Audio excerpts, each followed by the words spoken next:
오늘의 성경 말씀은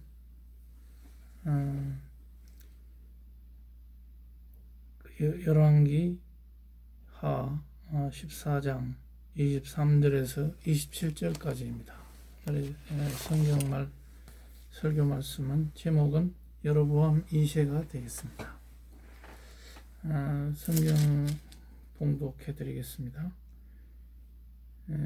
23절에서 27절까지. 유다의 왕 요아스의 아들 아마샤 제15년에 이스라엘 왕 요아스의 아들 여로보암이 사마리아에서 왕이 되어 41년간을 다스렸으며 여호와 보시기에 악을 행하여 이스라엘에 범죄하게 한 느밧의 아들 여로보암의 모든 죄에서 떠나지 아니하였더라.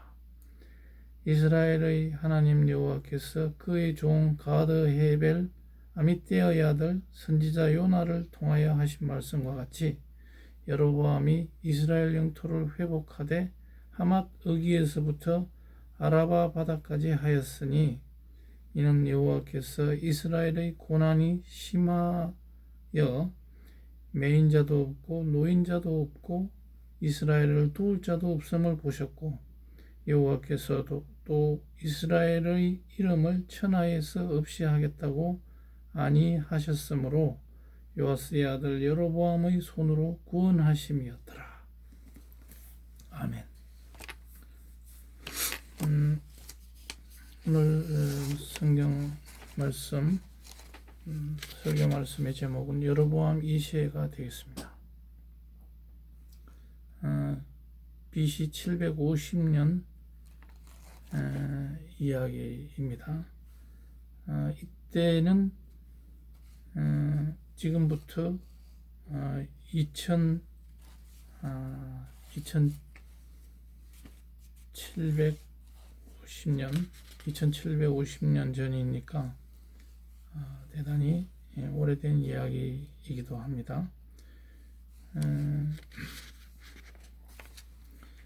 그 여로보암 2세의 이야기에서 하려고 하는 것은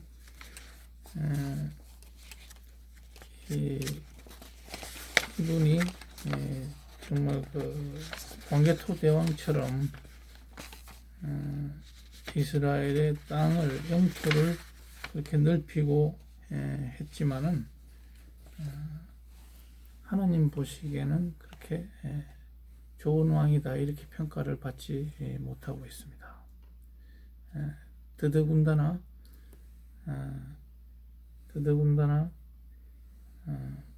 이 열왕기는 선지자 관점에서 썼기 때문에 하나님 말씀에 청종하지 않는 이런 지도자, 이런 통치자는 아무리 북극강병을 이루었다 손치더라도 그 사람에게 점수를 주지 않습니다. 우리 세속적인 역사,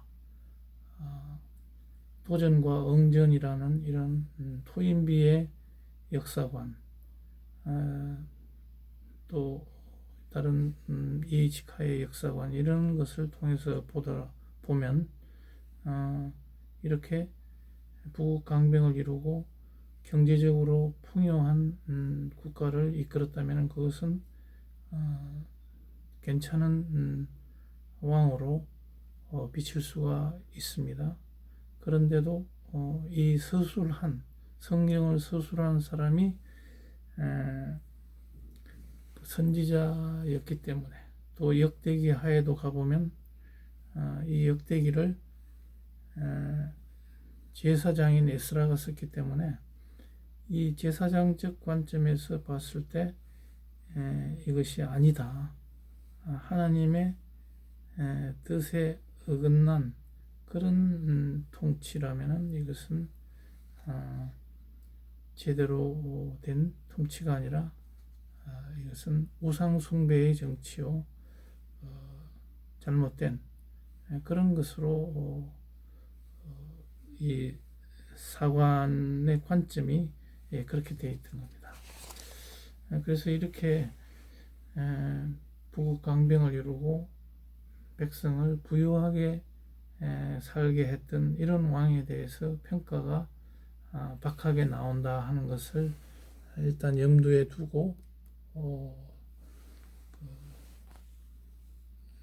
이 성경을 읽어 나가야 하겠습니다. 오늘 보면은 역사를 통해서 그 거대 통일 제국을 이루면은 오래 가지 않고 망하는 사례가 많습니다. 성경에서 힘이 없는 나라라도 하나님과 함께하면 살아남을 수 있다는 것을 볼 수 있습니다.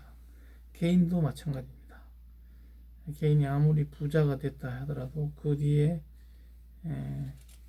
그 하나님의 그 말씀이 그 집안에 없으면은 그 부는 오래가지 못하는 경우가 많습니다. 그 현대인은 자본주의 시대에 살아남기 위해서 주로 부의 축적에 온 힘을 기울이고 있습니다. 그러나 우리 마음속에 하나님이 없으면 공허하고 또 쌓아둔 부도 한순간에 날아가버릴 수가 있기 때문에 이 말씀은 오늘 우리가 살아가는 21세기 이 한국을 살아가는 우리에게는 굉장히 중요한 이런 메시지다, 이렇게 볼 수가 있겠습니다.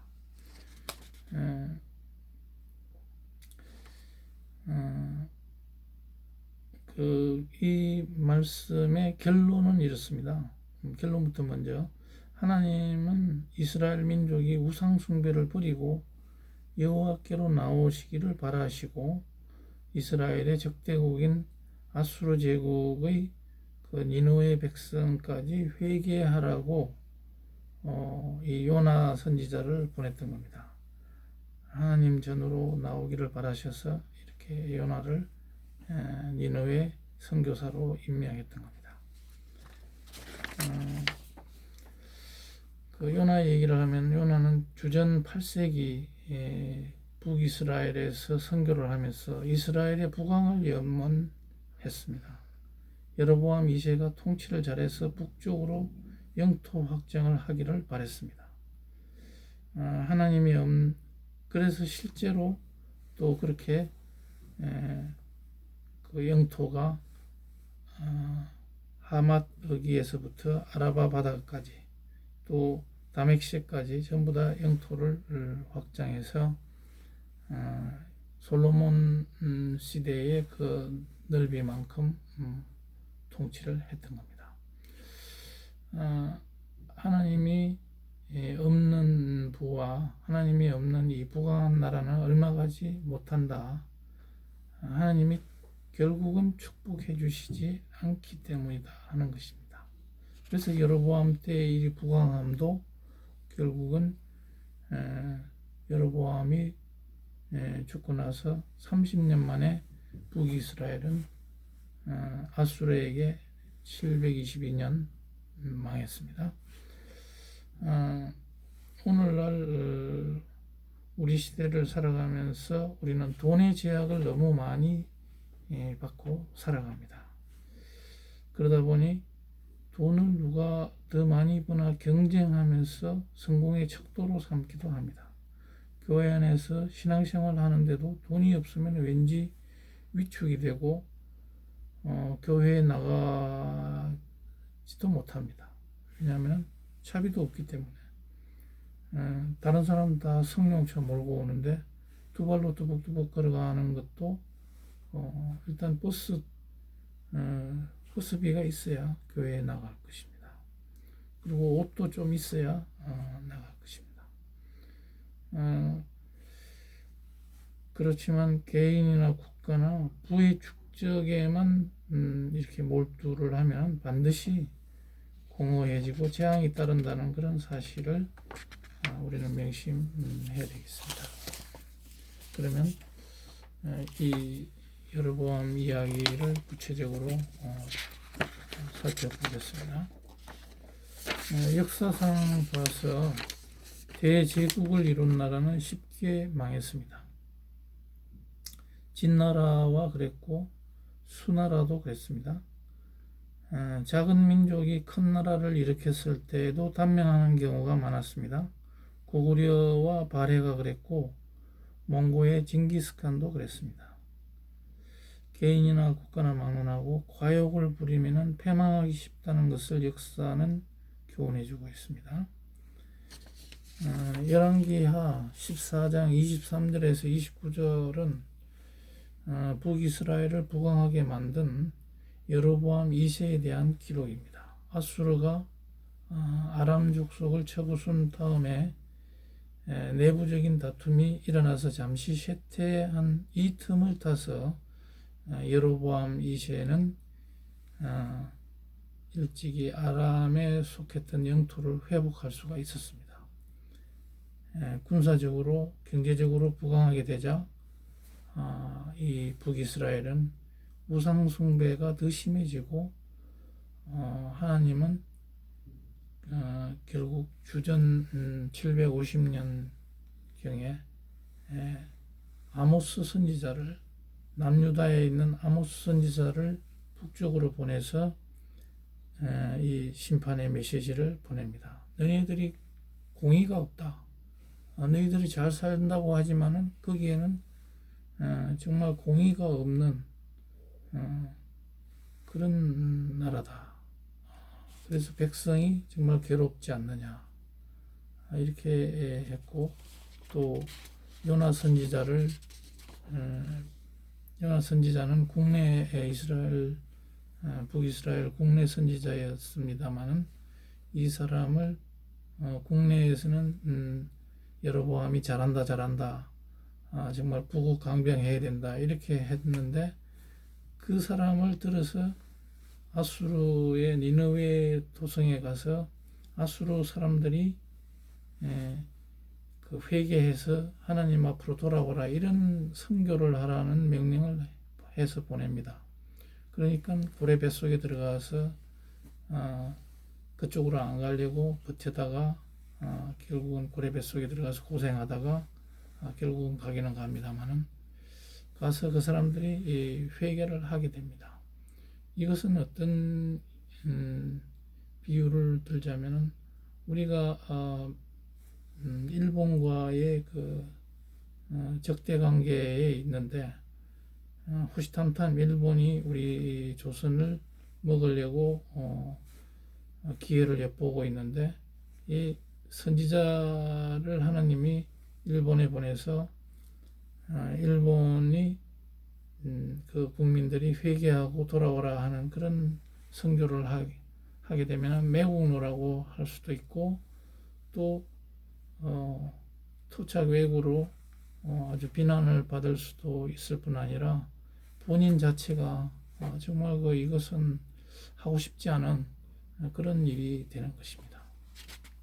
그렇지만 하나님은 이방인이라도 하나님 앞으로 회개하고 돌아오라고 하는 이런 하나님은 이방 민족과 이방의 지도자까지도 하나님은 통치의 영역에 있다고 하는 것을 우리가 알 수가 있겠습니다.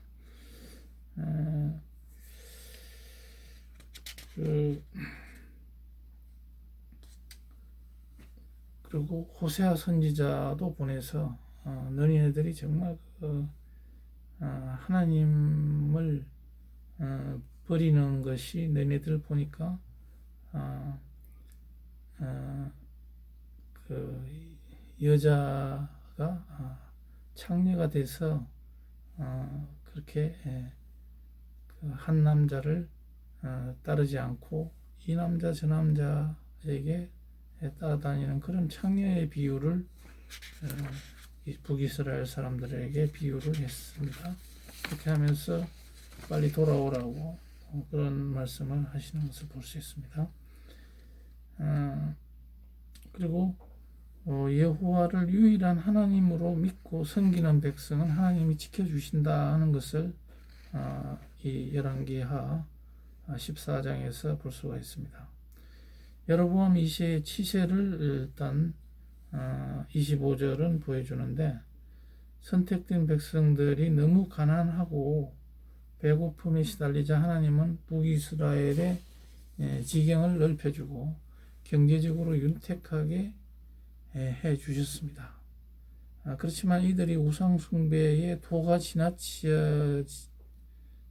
너무 지나치니까 하나님은 아모스를 보내서 심판의 메시지를 보냅니다.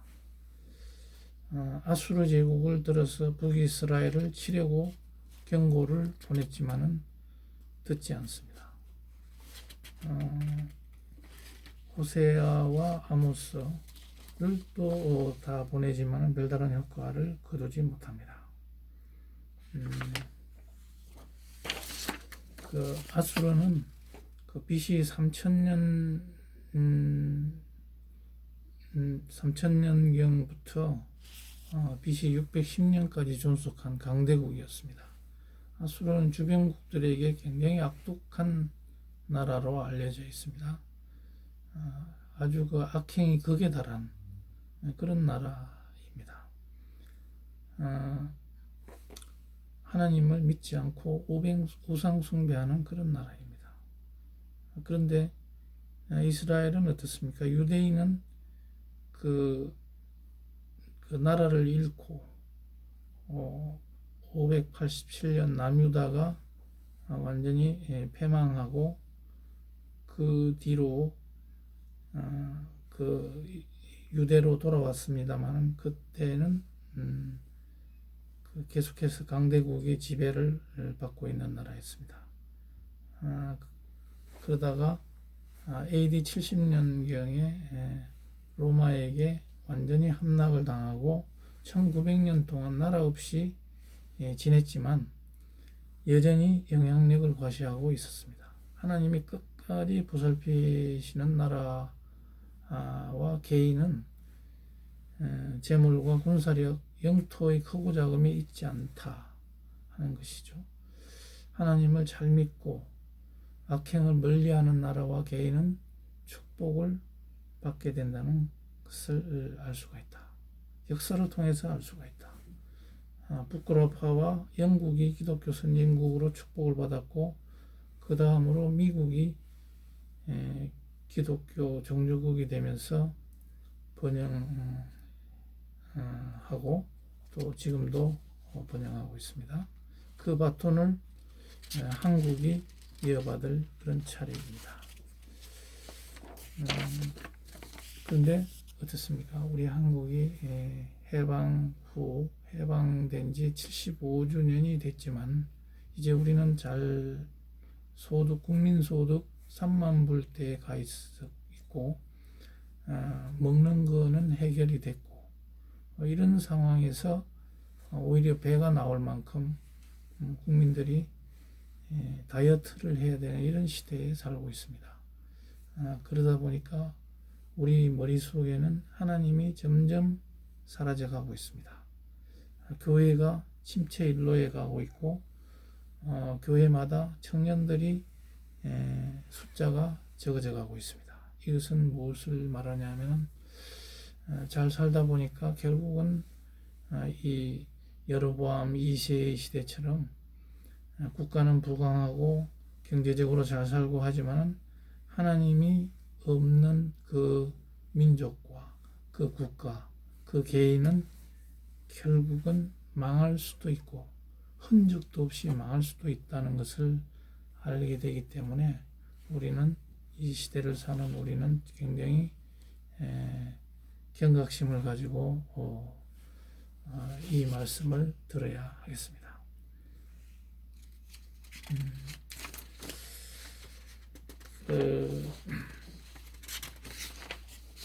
이렇게 우리는 아무리 솔로몬 이후에 그렇게 가장 부강한 영토가 넓고 경제적으로 잘 사는 나라가 됐다고 할지라도 하나님이 없었기 때문에 그렇게 많은 선지자를 하나님께서 보내고 그 사람들이 어떻게든 하나님 앞으로 돌아오라고 그렇게 강권하는 것을 보게 됩니다. 그러면 우리는 여기서 여로보암의 길이라는 것을 한번 살펴보아야겠습니다.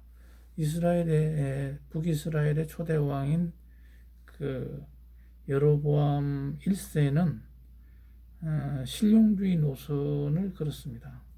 현실적인 문제 해결을 더 중시했습니다. 신앙적인 선택보다도 현실적인 생활 문제를 더 중시했습니다. 구체적으로 말씀드리자면 이스라엘의 그 남유다의 그 예루살렘으로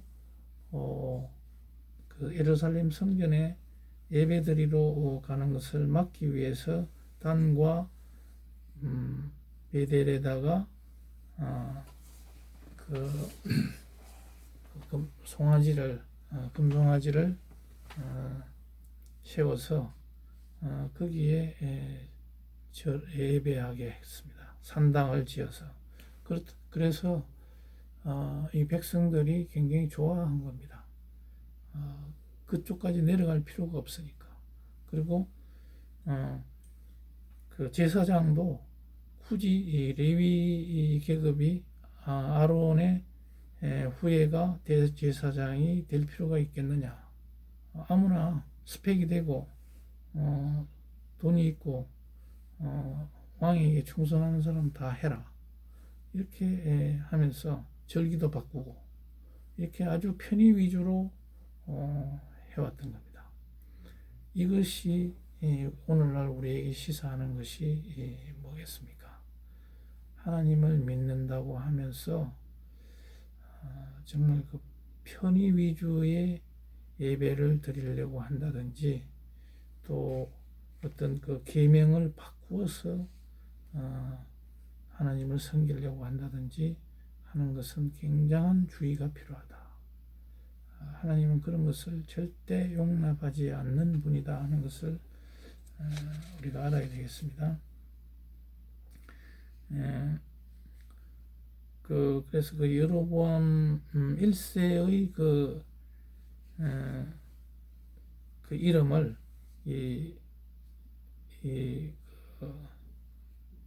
이분에게 여로보암 2세의 아버지는 여로보암이라고 이름을 지었던 겁니다. 옛날에 그 초대 왕의 이름을 지어서 자기 아들에게 주었는데 그 사람이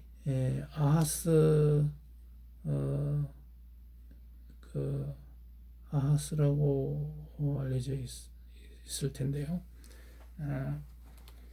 그 이름대로 이 사람이 그런 정말 실용주의 노선으로 그리고 부국 강병 정책을 써서 국가를 잘 경영은 했습니다. 그렇지만 하나님 보시기에 믿음의 그 당시에는 신정국가이기 때문에 하나님의 말씀대로 통치를 해야 되는데 그렇지 못한 부분이 많다 하는 것입니다.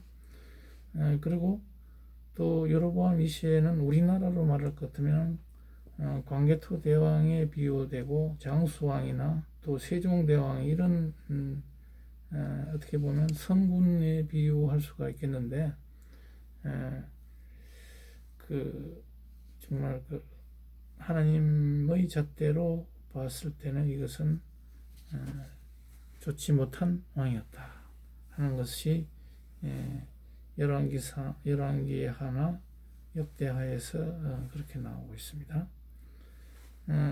고구려 때 광개토 대왕도 그 싸움만 잘했지 그런 후계자를 잘 선정하지 못한 그런 부분이 있겠습니다. 그 뒤에 왕이 장수왕이 잘하긴 했지만은 계속해서 그 기풍이 이어가지는 못했습니다. 그것은 뭐냐면 싸움만 잘해가지고는 국가가 계속해서 발전할 수는 없는 겁니다. 영속이 이루어질 수 없다. 신라처럼 어떤 그 문화와 법이라든지 이런 그리고 불교와 같은 이런 국민의 정신적인 그런 기풍이 더 중요하다는 것을 우리가 알 수가 있겠습니다. 그래서 그 싸움하는 그런 싸움만 잘하는 왕이 돼가지고는 국가가 오래가지 못한다 하는 것인데, 그래서 역대기의 의도는 그 여호와를 경외한 왕들을 부각함으로써 신정 국가에 대한 그 새로운 희망을 찾으려고 했던 그런 모습이 보입니다. 그 역대기와 이런 데서 주제를 보면 여호와를 경외하는 사람에게 임하는 하나님의 은총과 축복이다, 이런 것을 말하려고 했기 때문에 이런 북극 강병에만 치우친 이런 왕들에 대해서는 점수가 낮다 하는 것을 알 수 있습니다. 근데 오늘날 우리의 교과서적인 일반 토인비적인 역사관에서 보면은 이것은 이 사람은 정치를 잘했다. 왜냐? 설사 하나님의 그 말씀에는 그대로 따르지 못하는 부분이 설사 있다 손치더라도 국가를 망가뜨려서 국가를 완전히 잃게 하는 그런 왕보다는 낫지 않냐 하는 것입니다. 그래서 여기서 우리가 알 수 있는 것은 힘과 권력이 있다고 해서 자기 이익에 사용하면 이것은 하나님의 그 말씀에 어긋난다. 그래서 징계 대상이 된다. 그리고 어떤 위대한 리더십이라든지 이런 것, 통솔력은 겸손한 데서 나온다 하는 것을 우리가 알 수가 있겠습니다. 이렇게 무조건 영토를 넓히고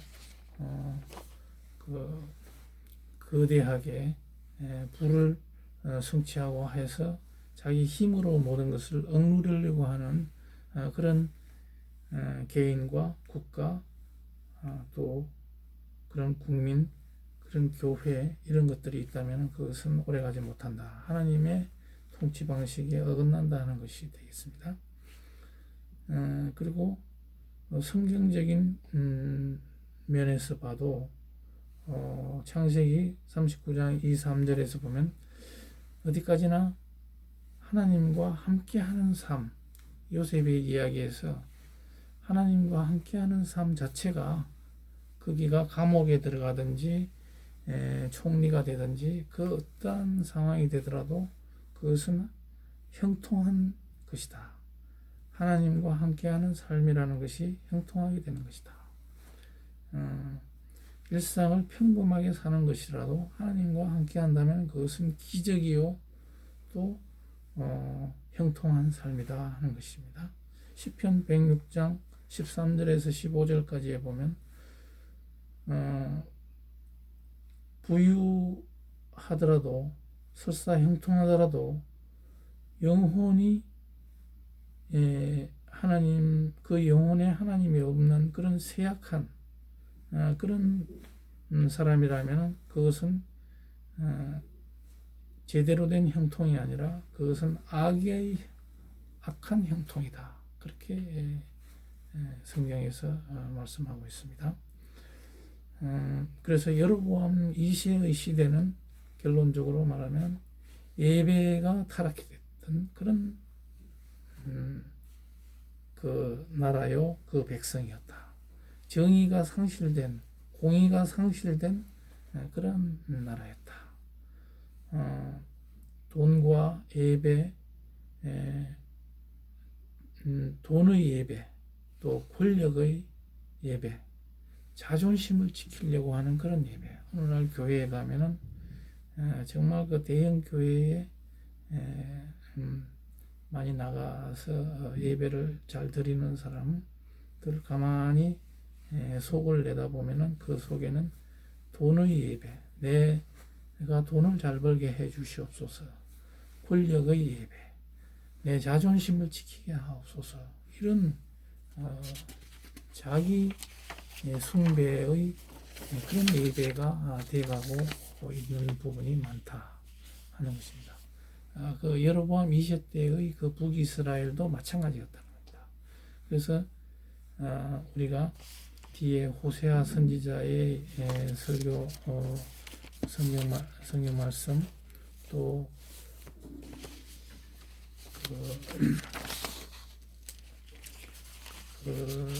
요나 또 이런 부분에 보면 정말 구구절절히 하나님께서는 이 나라에는 정의가 없다 하는 것을 얼마나 많이 강조하시는지 모릅니다. 이것을 보면 비록 잘 살고 그렇게 부를 쌓아놓는 그런 나라일지라도 그 땅에는 약자들이 아주 인간 이하로 대접을 받지 못하고, 하나님은 그렇게 사람을 창조하지 않았는데 약한 사람은 정말 버러지처럼 이렇게 힘들게 하고 돈 많고 권력 있는 사람만 잘 살게 되는 그런 북이스라엘이었다는 것을 아모스 선지자의 그 성경 말씀에서 보면 구구절절히 정의가 없다, 공의가 없다, 이런 말씀이 나오게 되는 겁니다. 호세아, 아모스, 요나 이 사람들은 다 북이스라엘의 그 여로보암 2세의 통치와 상당히 겹쳐 있는 선지자들이기 때문에 그 사람들의 이야기는 바로 여로보암 2세의 통치의 빛과 그늘을 그대로 보여준다, 이렇게 말씀드릴 수 있겠습니다. 그래서 우리는 오늘날 결론으로 말하면 어떤 것이 되겠습니까?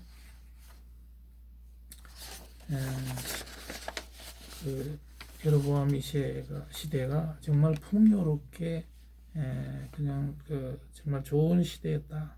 경제적으로 아주 풍요로운 시대였다. 군대가 강했다. 대외적으로 아주 떵떵거리고 살았다. 그럴지라도 오히려 제약이 만연한 시대였다는 겁니다. 첫째는 가난한 자를 착지 억압했다. 아모스 선지에서 2장 6, 7절.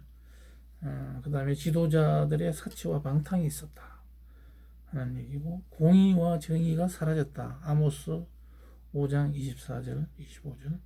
하나님을 버리고 음행하였다. 호세아 선지자 4장 12절. 이렇게 나와 있습니다. 그래서 여로보암 2세 시대의 평가와 구속적인 교훈을 보면, 첫째로는 하나님 보시기에 악했다. 여로보암 1세의 모든 죄악의 길을 그대로 걸어갔다 하는 것이고, 그렇지만 다메섹과 하맛을 수복한 그 북쪽 지방을 수복한 것은 하나님의 은혜였다. 그것은 그 성경 말씀에 그것이 나옵니다. 이스라엘 사람들이 14장 거기에 뭐라고 말씀을 하시냐면은 여호와께서는 이스라엘의 고난이 너무 심해서 매인자도 없고 노인자도 없고 도울 자도 없었다. 그랬기 때문에 여호와께서는 이스라엘의 이름을 아주 지울 수가 없었다. 그래서 요아스의 아들 여로보암의 손으로 구원하려고 했던 것이다. 그래서 그래도 국가를 유지하고 먹고 살기는 했다 하는 것을 알 수가 있겠습니다. 그렇지만 그것은 하나님의 전적인 은혜다 하는 것이죠. 그리고 권력으로 그 모든 것을 해결하려고 했던 그런, 그리고 계속해서 싸움을 했던 그런 일이 역대하에 기록이 되어 있습니다. 그러면 구속사적인 교훈으로 보면 그러니까 하나님이 돌아오라 하는 그런 말씀으로 호세아, 아모스, 요나 선지자를 계속해서 보내셨던 겁니다. 하나님의 말씀이 많이 선포됐던 것인데 그 이유는 풍요가 잘 산다, 국가가 부강하다, 또 영토가 넓다 하는 것이 곧 모든 것이 잘 됐다, 그것이 아니다는 겁니다. 말씀의 불순종으로 나타난 것이기 때문에 그것은 소용없는 일이다 하는 것이고, 우리 대한민국도 가난을 딛고 풍요로운 나라가 됐지만은 불순종이 나타나면 그것은 징계감이다. 바로 너희들 남북 통일도 안 시켜주고 계속해서 너희들 힘들게 될 거다 하는 것이 되겠습니다. 개인도 마찬가지입니다. 우리가 개개인도 좋은 직장 가지고 있다, 뭐가 사업이 잘 된다 해서 뭐가 형통한 것 같이 보이지만은 그 안에 하나님이 없다, 말씀이 없다, 그러면 그 사람은 성공한 사람이 아니다, 실패한 사람이다, 천국에 하나님 나라에 들어갈 수 없는 사람이다 하는 것을 바로 깨달아야 되겠습니다.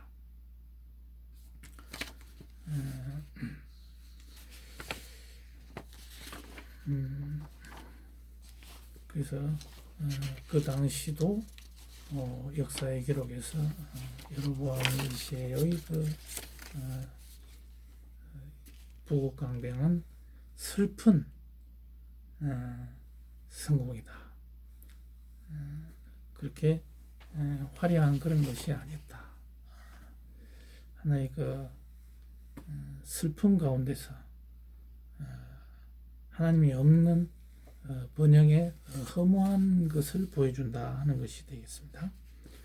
그리고 예배의 타락과 정의의 상실, 그것은 곧 30년 후에 멸망을 예고하고 있습니다. 영적으로는 암흑기였다는 것을 보여주고 있습니다.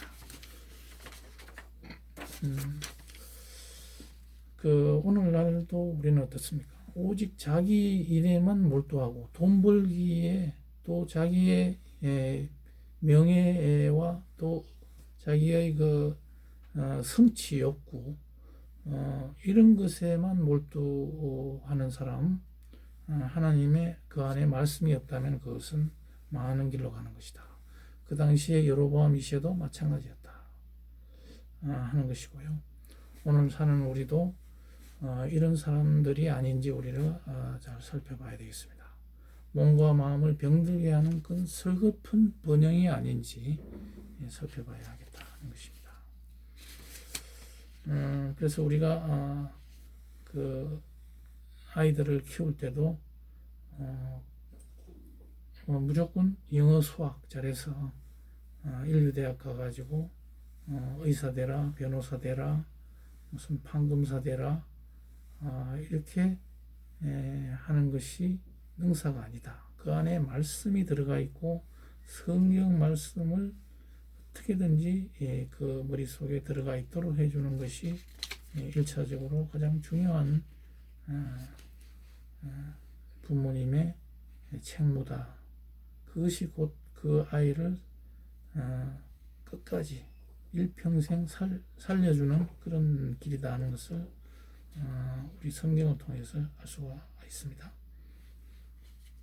이스라엘의 이러한 그 당시에 이런 얘기를 통해서 오늘의 우리가 반드시 교훈으로 삼아야 하겠다 하는 것입니다. 그 여호와께서는 여로보암을 들어서 구원을 하셨습니다. 국가의 존망, 흥망성쇠는 그래서 하나님께 달렸다. 성령님이 그 마음속에 없는 사람도 언약을 위해서 하나님은 쓰실 수 있다 하는 것을 또 알 수가 있습니다. 비록 여로보암이 하나님 보시기에는 악독한 악한 여로보암 1세의 길을 걸어갔다 치더라도 그 사람을 하나님은 사용하셨다. 그 어려운 시대에 그래도 41년간을 통치하면서 이스라엘이 그나마도 먹고 살게 만들었다 하는 것은 하나님께서 은혜를 베풀어 주셨다 하는 것을 볼 수가 있습니다. 오늘 설교 여기서 마치겠습니다. 기도하시겠습니다.